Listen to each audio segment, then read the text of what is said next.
ETF index mutual funds నేర్చుకుని stock మార్కెట్లో రాణించాలనుకుంటున్నారా? వెంటనే ఈ నెంబర్కి కాల్ చేయండి. నమస్తే రమగారు. నమస్తే జయ. రమగారు, ఆడపిల్లలు పుట్టగానే ఆడపిల్ల అంటే మన పిల్ల కాదు, వేరే ప్లేస్కి వెళ్ళే పిల్ల అనే ఒక అర్థం ఫస్ట్ నుంచి మనకు ఉంది. కాలక్రమేణా మార్పులు వస్తున్నాయి. ఆడపిల్లైనా మగపిల్లోనైనా ఇద్దరూ సమానమే, ఆరోగ్యంగా ఉంటే చాలనే పరిస్థితిలో మనం ఉన్నాం. ఇద్దరిని సమానంగా చదివిస్తున్నాం, సమానంగా ఉద్యోగాలు ఇప్పిస్తున్నాం, సమానంగా సంపాదిస్తున్నారు, అన్నిటా సమానమే. కానీ ఈ మధ్యకాలంలో ఒకటి చూస్తూ ఉన్నాం రమ్మగారు, పెళ్ళయ్యే వరకు తండ్రి సమక్షంలో, పెళ్ళైన తర్వాత భర్త సమక్షంలో ఉంటున్నాం మేము. మాకంటూ ఒక ఇల్లు, ఒక ఒక హోదా అనేది మాకు ఉండట్లేదు కదా. అంటే నాకు ఎట్లా చెప్పాలో తెలియట్లేదు. నేను చూసిన కొన్ని క్లిప్పింగ్స్ చూసి మిమ్మల్ని అడుగుతా ఉన్నాను. మాకంటూ సొంతంగా ఏం లేదు కదా, ఎంతసేపు ఇంకొకరి మీద మేము ఆధారపడటమేనా, ఇటు తండ్రి కావచ్చు అటు భర్త కావచ్చు అనే ఒక వాదన. మేము సొంతానికి ఏం చేయాలి అనేది, అది ఎంతవరకు సమర్థనీయం అండి? అంటే వీళ్ళ సొంతానికి వీళ్ళకి కూడా ఓ ఇల్లు కావాలంటారా? వాళ్ళ ఉద్దేశం అదే అనుకుంటున్నాను బహుశా నేను. ఇవన్నీ కూడా మనుషుల్లో విపరీత భావజాలాలకి నిదర్శనాలు జయ. ఇప్పుడు ఆడపిల్ల అంటే దానికి అర్థం అదొక పదం అయితే, ఈడపిల్ల కాదు ఆడపిల్ల అని అర్థం చెప్పారు. అక్కడి పిల్ల అని మీనింగ్ చెప్పుకున్నాం మనం. మగ పిల్లవాడు ఆడపిల్ల అని చెప్తారు. ఆడతనం అంటే ఏమిటి? అక్కడితనం అని కాదు, స్త్రీత్వానికి ఒక పదం అమ్మా అది. దీనికి ఈడ ఆడ అనే రెండు పదాలు ఉంటే దీన్ని తీసుకుపోయి ఆడలో కలిపారు, కలిపి చెప్పారే గాని మీరు ఇక్కడికి చెందని వాళ్ళు అక్కడికి చెందిన వాళ్ళు అన్న భావాలు కాదు. ఎక్కడ చెందిన వాళ్ళైనా సరే స్త్రీ లేందే జననం లేదు, అంతే కదా. ఇక్కడ ఒక స్త్రీ వల్ల కలిగిన స్త్రీ శిశువు ఇంకో చోట ఇంకొక సంతానానికి కారణం అవుతుంది. ఆడవాళ్లతోటే ప్రపంచం ముడిపడి ఉంది. ఇప్పుడు ఇందులో ఆడాళ్లతోటే ఉందంటే మగవాడు లేడంటే ఉన్నాడు, మగ ఆడ ఇద్దరితోటే కదా ఉన్నది. ఇప్పుడు ఇది నా ఇల్లు కాదు, నాన్నిల్లు నాన్నది, భర్తిల్లు భర్తది, నాకేది ఇల్లు, ఇదే నీ పాయింట్. అంటే నాన్నిల్లుని నువ్వు సొంతం చేసుకోవా? నాన్న నీవాడైతే నాన్నిల్లు నీది కాదా? ఒకటి, నాన్నవన్నీ నీవే, నాన్న ఆస్తి నీది, నాన్న ఇచ్చిన జీవితమే నీది. ఇప్పుడు నాన్నది నీదే కదా, అక్కడ ఉన్న నాళ్ళు అది నీదే. నువ్వు భర్త ఇంటికి వచ్చావు, భర్తని ఎందుకు ఇచ్చారా? మా ఊరికే 4 రోజులు వాళ్ళ ఇంట్లో ఉండి వాళ్ళ పిల్లలు కానీ మన ఇంటికి వచ్చేయమనే కాదు కదా. అతనితోటి శాశ్వతంగా జీవిత పర్యంతం చివరి వరకు అతనితోటి ఉండమని పెళ్లి చేశారు. అతన్ని ఓన్ చేసుకుంటే భర్త ఇల్లే నీ ఇల్లు అవుతుంది. మామూలుగా మనకి మాటల్లో చెప్పుకుంటాం అదే, అత్తగారిల్లు అమ్మగారిల్లు అంటామా, నాన్నిల్లు భర్తిల్లు అంటారామా లోక సహజంగా. మీ ఆడపిల్ల పదం లాగానే అమ్మ వాళ్ళిల్లు అమ్మగారిల్లు అత్తగారిల్లు. ఏంటి మరి మావగారిల్లు అనలేదు, నాన్నగారిల్లు అంటలేదు అనము. చిన్న బుడ్డాన్ని ఇప్పుడు నీ కూతుర్ని ఏమో పండగ సెలవులకు ఊరు వెళ్తావంటే వెళ్తా అంటుంది. ఎక్కడికి వెళ్తా అంటే అమ్మమ్మ గారింటికి అంటుందా, లేకపోతే నానమ్మ వాళ్ళ ఇంటికి అంటుంది. నానమ్మ ఇంటికి వెళ్తారు, అమ్మమ్మ ఇంటికి వెళ్తారు పిల్లలు.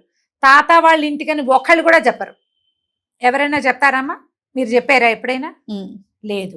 ఇది మనం ఓన్ చేసుకోవటంలోనే ఉంది జయ. ఇప్పుడు నాన్న ఇల్లు ఉన్నది, తర్వాత భర్త ఇల్లు ఉన్నది, అవి వాళ్ళవే మావి కాదు అంటే వాళ్ళు మిమ్మల్ని ఓన్ చేసుకోలేదా? మీరే వాళ్ళని ఓన్ చేసుకోలేకపోతున్నారా? నాన్నకో ఇల్లుండి భర్తకో ఇల్లు, నీకు కూడా ఓ ఇల్లు ఉండాలా? నిజంగా నీ ఇంట్లో నువ్వు ఉంటావు, నీతో ఎవరుంటారు? పోనీ నువ్వే ఓ ఇల్లు కొనుక్కున్నావు అనుకో, ఓ పిల్ల ఇప్పుడు ఉద్యోగస్తులు అయ్యారు, ఇది వరకు లేవు, ఉద్యోగాలు వచ్చాయి, ఓ ఇల్లు కొన్నావు, నీ భర్త వచ్చి నీతో ఉంటాడు. కొంత జరగచ్చు, ఇలా అవ్వటానికి అవకాశం ఆడపిల్లలు కొన్న ఇల్లే. అంతేగాని మీరు పెళ్లిళ్ళు చేసుకోకుండా ఇల్లు కొనేసుకోండి, మీ ఇల్లు మీకు ఉంచుకోండి, ఇది నాది, కావాలంటే నువ్వే పో అనొచ్చు మొగుడిని. అందుకోసం నా ఇల్లు అంతేనా? ఇంకేమైనా వేరే పాయింట్ ఉందా?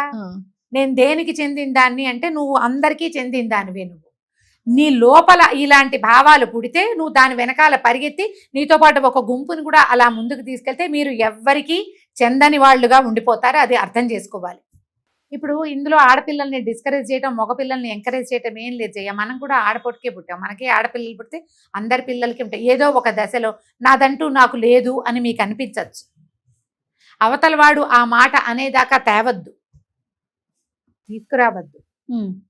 ఎప్పుడైనా ఇంటికి ఇల్లాలంటారు, అంతే కదా. ఇంటి మగాడు పదాలు ఎక్కడైనా విన్నావా మనం? అసలు తెలుగు భాషలోనే లేదు, ఇంటికి ఇల్లాలే ఉంది. అది కదా మన సంస్కృతి. అదే కదా మన సంస్కృతి. మీకు ఓన్గా కావాలంటే మీ కాళ్ళ మీద మీరు నిలబడాలి.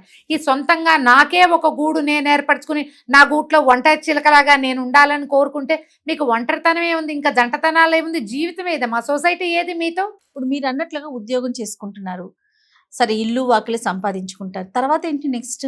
తర్వాత ఒంటరితనమా? కాదు కదా, సొసైటీ మనం లేదు, సంసారం ఇటు తల్లిదండ్రులు ఏది? ఇక్కడ కూడా మళ్ళీ చూడండి, ఇటు తల్లిదండ్రులైనా చూసుకొని వాళ్ళతో పాటు అయినా కలిసి నువ్వు ఉండాలి, నీ సంపాదనతో నీ ఇంటితో, లేదా ఇంకొకరిని వివాహం చేసుకుని అతనితో అయినా ఉండాలి కదా. అబ్బే నాకు అది వద్దు ఇది వద్దు అంటే మీరందరూ ఒంటరిగా ఉంటారంటే మీ అమ్మలు కూడా ఆ పని చేస్తే ఎలా ఉండేది? మనం ఎక్కడి నుంచి మనం ఎక్కడి నుంచి వచ్చేవాళ్ళం? మనం ఇంత సొసైటీ వృద్ధి పొందినప్పుడు అమ్మ ఇలాంటి భావాలు ఏదో ఒక దశలో కలుగుతాయి జయ. మగవాళ్ళ దౌష్ట్యము, పోట్లాట కోరుతనము, వాళ్ళ వ్యసనాలు, వాళ్ళ ఇతరత్ర వ్యవహారాల వల్ల ఏదో ఒక దశలో ఇది నా ఇల్లు నువ్వు పోబయటికి అంటారు వాళ్ళు. మగవారు అన్నప్పుడు అప్పుడు మనకేంటే అయ్యో నాకేం లేదే, నేను సొంతంగా నాకు ఒకటి లేదే అలా అనిపిస్తుంది. నా కాళ్ళ మీద నేను నిలబడాలి అలాంటి ఆలోచన వస్తుంది అనిపిస్తుంది. ఇప్పుడు నీకు ఆల్రెడీ నువ్వు నీ కాళ్ళ మీద నువ్వు ఉంచితే నీ గూడో వాకిలో నీది నువ్వు పెట్టుకోవచ్చు. ఇది అసలు ఆడపిల్లలే రేపొద్దున నేను అసలు భర్త ఇంటికే వెళ్ళను, నా ఇంటికే నేను వెళ్తాను లాంటి విపరీత భావజాలాల్లోకి వెళ్ళడం వల్ల ఏమవుతుందంటే మన దేశం ఆల్రెడీ అమెరికా అవడానికి సిద్ధంగానే ఉంది విడాకులతోటి. ఇప్పుడు ఇంకా ముందుకెళ్తుందమ్మా. ఫారిన్ కంట్రీస్లో 15 వచ్చేసరికి కార్ డ్రైవింగ్ నేర్పిస్తున్నారు జయ, వాళ్ళకి డ్రైవింగ్ వచ్చేస్తుంది. 18 వచ్చేసరికల్లా పిల్లలు ఇళ్లలో నుంచి బయటికి వెళ్ళిపోతారు. వాళ్ళు చదువులు మానేసినా, వాళ్ళకి ఇష్టమైన కెరీర్ తీసుకున్నా తీసుకోపోయినా, ఏం చేసినా ఏం చేయకపోయినా వాళ్ళ మీద పేరెంట్స్ తాలూకు పెత్తనం లేదు. ఆ 10-18 ఏళ్ల లోపల కూడా తల్లిదండ్రులు వీళ్ళని బలవంత పెట్టినా, కొట్టినా, తిట్టినా, ఏదైనా విషయంలో వీళ్ళని బలవంతం చేసినా వెంటనే పోలీస్ కంప్లైంట్లు, పోలీసులు వచ్చి పిల్లల్ని సెపరేట్ చేస్తారు పేరెంట్స్ నుంచి. పిల్లలు వాళ్ళ ఇష్టారాజ్యంగా పెరుగుతారు. వాళ్ళ కాళ్ళ మీద వాడు నుంచుంటాడో పడుకుంటాడో పాకుతాడో వాడి తంటాలు వాడు పడతాడు. ఫ్యామిలీ సొసైటీ అనేది లేదు అక్కడ. అవును, అమ్మ నాన్న వాళ్ళ దారిని వాళ్ళు ఉంటారు, పిల్లలు వాళ్ళ దారిని వాళ్ళు ఉంటారు. సంవత్సరానికి ఓసారో 2 సార్లు థ్యాంక్స్ గివింగ్ డేకి, ఫాదర్స్ డే, మదర్స్ డే, ఈ డేలకి కలుసుకుంటారు. కుటుంబ వ్యవస్థ చిన్నాభిన్నం ఆల్రెడీ అయిపోయింది అక్కడ. అయిపోయాక ఏమైంది, వాళ్ళందరూ ఒంటరితనాలతోటి డిప్రెషన్స్కి లోనైపోయి రకరకాల మానసిక సమస్యల్లోకి లోనై విపరీతంగా థెరపీలు తీసుకుంటారు ఈ లోన్లీనెస్ కోసం. థెరపిస్టులు ఎక్కువ అక్కడ, ప్రతి వాళ్ళకి థెరపిస్టే. పేరెంట్స్ ఉంటే ఉన్నారని, లేకపోతే లేరని, నాకెవరు లేరు, నేను ఎవరికి చెప్పాలి, నేనేం చేయాలి, నేను ఒంటరిగా ఉన్నాను, I'm feeling lonely, I'm that this, వీటన్నిటికీ థెరపీలు. మనకి ఇండియాలో ఆ సమస్య చాలా తక్కువ. ఎందుకంటే మనం చివరి దాకా పిల్లల వెన్నంటి ఉంటాం. అప్పుడప్పుడు ఇది సమస్యగా పరిణమిస్తుంది.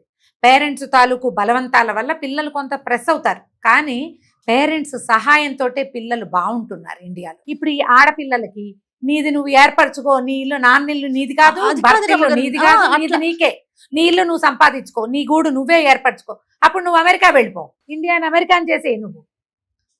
ఈ భారతదేశంలో మనకు ఉన్నది ఏమిటి, సమిష్టి కుటుంబ వ్యవస్థ.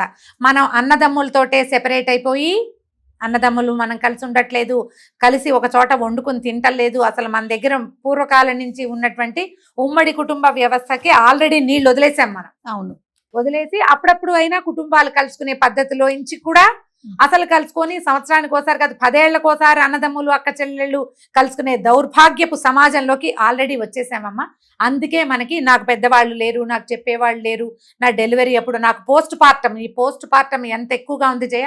ఇది వరకు ఎందుకు లేదు, అసలు వినలేదు ఆ మాట. ఎందుకంటే ఇది వరకటి కాలంలో అసలు డాక్టర్లే లేరు, అవకాశమే లేదు. ఇళ్లల్లో పురుళ్ళు పోసుకున్న రోజుల్లో, కనేదాకా పనిచేసిన రోజుల్లో, ఖనంగానే 11వ రోజు నుంచి తమే స్వయంగా వంట చేసుకుని తినగలిగే రోజుల్లో కూడా పోస్ట్ పార్టం లేదు. ఎందుకంటే పుట్టింట్లోనే అత్తవారింట్లోనే ఉండేవారు మనుషుల మధ్యన మనుషులు ఉన్నారు, ఒంటరితనం లేదు. ఇప్పుడేమైంది, మీకు పోస్ట్ పార్టం అని అసలు నీకు నెలదప్పి నువ్వు ఒక డ్రాప్ యూరిన్ వేసి చూసుకున్న రోజు నుంచి మొదలుపెట్టి నువ్వు డాక్టర్ల పర్యవేక్షణలో ఉంటావు. ప్రతి నెల చూస్తావు డాక్టర్ని. ఆడ బోళ్ళంత సమాజం ఉంటుంది. ఎంతసేపు నాకు ఇది నాకు అది అని పెడుతూ ఉంటావు అన్ని చోట్ల, కంటావు. కానీ ఏ రోజున కూడా నీ చుట్టూ 5-6 ఉంటారు, భర్తలు వచ్చి నుంచుంటారు. అయినా నీకు పోస్ట్ పార్టం ఎందుకుంది? ఎందుకంటే నీకు మనుషులతో అవసరాలు ఉన్నప్పుడు నువ్వు మనుషులందరినీ తృణీకరించేస్తావు. నీకు మానసికంగా నువ్వు బలహీనపడ్డప్పుడు నీ వెనకాల నుంచోటానికి మనుషులు లేకుండా చేసుకుంటున్నాం మనం. ఇప్పుడు వీళ్ళంతా జస్ట్ సపోర్ట్ చేసేవాళ్ళు, ఆ టైంకి యాక్ట్ చేసి డబ్బులు తీసుకుని వెళ్ళిపోతారు. డాక్టర్లైనా, నర్సులైనా, సర్వీస్ చేసేవాళ్ళు ఎవరైనా అంతే కదా. ఎవరు నీతో ఉండేది, నీతో ఇచ్చిపుచ్చుకునే ధోరణి, నీ ప్రేమానుబంధాలతోటి ఉన్న వాళ్ళు, నీ వాళ్ళు నీతో నుంచుంటారు. నాన్నిల్లు నాది కాదు, మొగుడిల్లు నాది కాదు, నా ఇల్లు నాదే, నాకు వేరే ఉండాలి అని నువ్వు భావిస్తే నీ ఇంట్లో నువ్వు ఒకదానివే అఘోరిస్తావు. దిక్కుమాలిపోవటం అనే పదం ఉంది చూసావా, ఇక్కడ వస్తుంది అది. ఇప్పుడు నా ఇల్లు నాకేనని నువ్వు, నా ఇల్లు నాకు ఉండాలని ఏ ఆడపిల్ల ఆలోచించండి అమ్మా, అందులో తప్పుందని నేను అంటల్లా. కానీ అది విపరీతంగా పోకూడదు. నాది నాకు కావాల్సిందే. మన అమ్మ కూడా వేరే ఇంటి నుంచి ఇక్కడ వచ్చింది. వచ్చింది, కానీ అమ్మిల్లు అని మనం చెప్పుకోవట్లా. చెప్పుకోవట్లా, అది పుట్టిల్లు మనకి. అయింది మన కదా. అత్తగారు కూడా వేరే ఇంటి నుంచి ఇక్కడికి వచ్చింది, ఆ, అత్తవారి ఇల్లు వల్ల రేపొద్దున మనం కూడా అంతే కదా. అంతే అంతే. మనం మన బిడ్డలకి అమ్మ వాళ్ళ ఇల్లు అవుతాము, లేదా మగ పిల్లలు అయితే అత్తవారి ఇల్లు మనమే ఆ, కదా. ఇప్పుడు మీరు గనక పెద్ద అయ్యాయి, ఉద్యోగాలు వచ్చాక నా ఇల్లు నా గూడు నాదే ఉండాలి, ఇందులో నాదే ఉండాలి, నా కథే నడవాలి, కావాలంటే నేనే వీళ్ళని బయటికి పొమ్మనాలి, దిస్ ఈజ్ మై ప్లేస్ అని అనాలన్న ఉద్దేశం నీకుంటే నీ పిల్లలు టీనేజ్ దాటకుండానే నువ్వెవతో పో, నీ కూడా రోడ్డు మీదకి వెళ్తామంటారు. మీరు చూపించిందే, నువ్వు చెప్పిన విద్యయే నీరజాక్ష అంటారు పిల్లలు, అదే కదా అంటారు. మీ తర్వాత సమాజాన్ని గురించి ఆలోచించండి.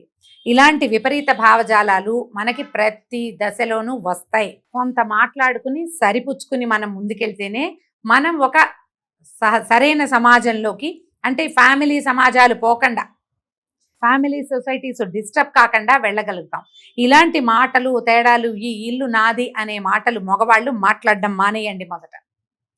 మీరు ఇలాంటి మాటలు మాట్లాడడం వల్లే ఆడపిల్లలో ఇలాంటి పిచ్చి భావజాలాలు వస్తున్నాయి. అవును, వాళ్ళు సొంతంగా నాకు ఒక ఇల్లు అంటే ఏ మగవాడు లేకుండా, ఇప్పుడు పెళ్లి కాదు ఎవడో ఒక మగవాడు అయినా కూడా నీకు మగవాడు కావాల్సిందే కదా, అవునా? ఎందుకు ఇప్పుడు అసలు పెళ్ళే లేని సమాజం వైపుకి దారి తీసే పరిస్థితి దేనికి వచ్చిందంటే ఈ నోటుకొచ్చినట్టు మాట్లాడడం వల్ల.